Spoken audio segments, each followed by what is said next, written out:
Est-ce que tu sais que baisser le regard est quelque chose d'extrêmement important en islam?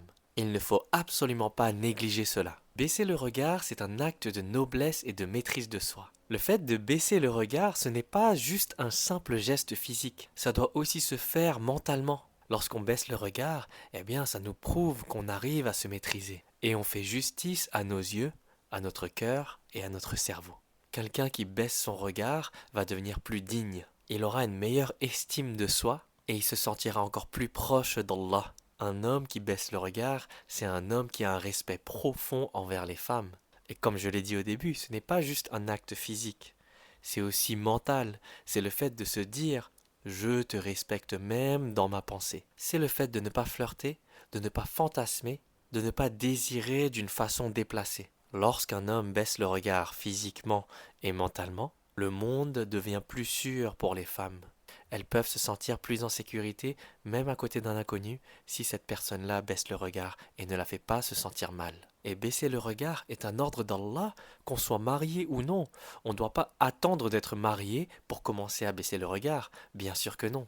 C'est une habitude à prendre même quand on est célibataire, parce que ça va nous rendre meilleurs, ça va nous rapprocher d'Allah et ça va nous purifier, notre cœur, notre cerveau et nos yeux.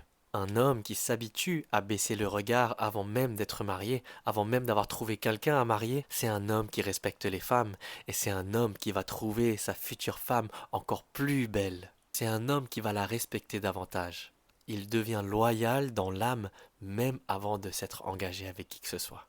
C'est une pratique à adopter maintenant, pas plus tard lorsqu'on sera marié. Et c'est ça la beauté de l'islam. Ça nous rend meilleurs, ça nous rend humbles, ça nous rend modestes. Au final, lorsqu'on baisse le regard et qu'on le fait pour Allah, eh bien c'est un acte qui nous permet de nous rapprocher d'Allah. C'est un acte qui nous permet de gagner des hasanats également. C'est un acte très noble qui rend le monde meilleur, plus sain, plus sécurisé. Et c'est également honorer ce que Allah a créé. Femmes et hommes compris. Les hommes et les femmes doivent baisser le regard.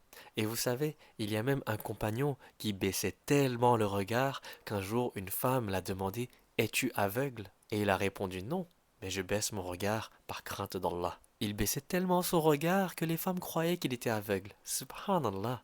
Il faisait preuve d'une pudeur incroyable, magnifique. Et il y a également une autre histoire que j'aimerais vous partager qui est très belle. Il y avait une femme très belle qui est venue poser une question au prophète Mohammed sallallahu alayhi wa sallam. Et son cousin, Al-Fadl ibn Abbas, qui était derrière le prophète, la regardait fixement. Alors le prophète sallallahu alayhi wa sallam a pris le menton d'Al-Fadl et a tourné doucement son visage pour lui faire baisser le regard. Et cela nous enseigne que le regard, même s'il n'est pas agressif, il peut quand même être problématique. Le prophète sallallahu alayhi wa sallam corrigeait même ce genre de choses d'une manière douce, sans humiliation.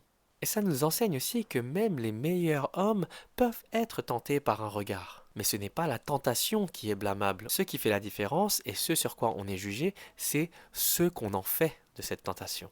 En islam, la virilité, c'est l'honneur, le contrôle de soi, le respect des femmes, le respect de toutes les créations d'Allah, la discipline et la crainte d'Allah. Et c'est ça la vraie islam. L'islam où la pudeur n'est pas une faiblesse, mais une force.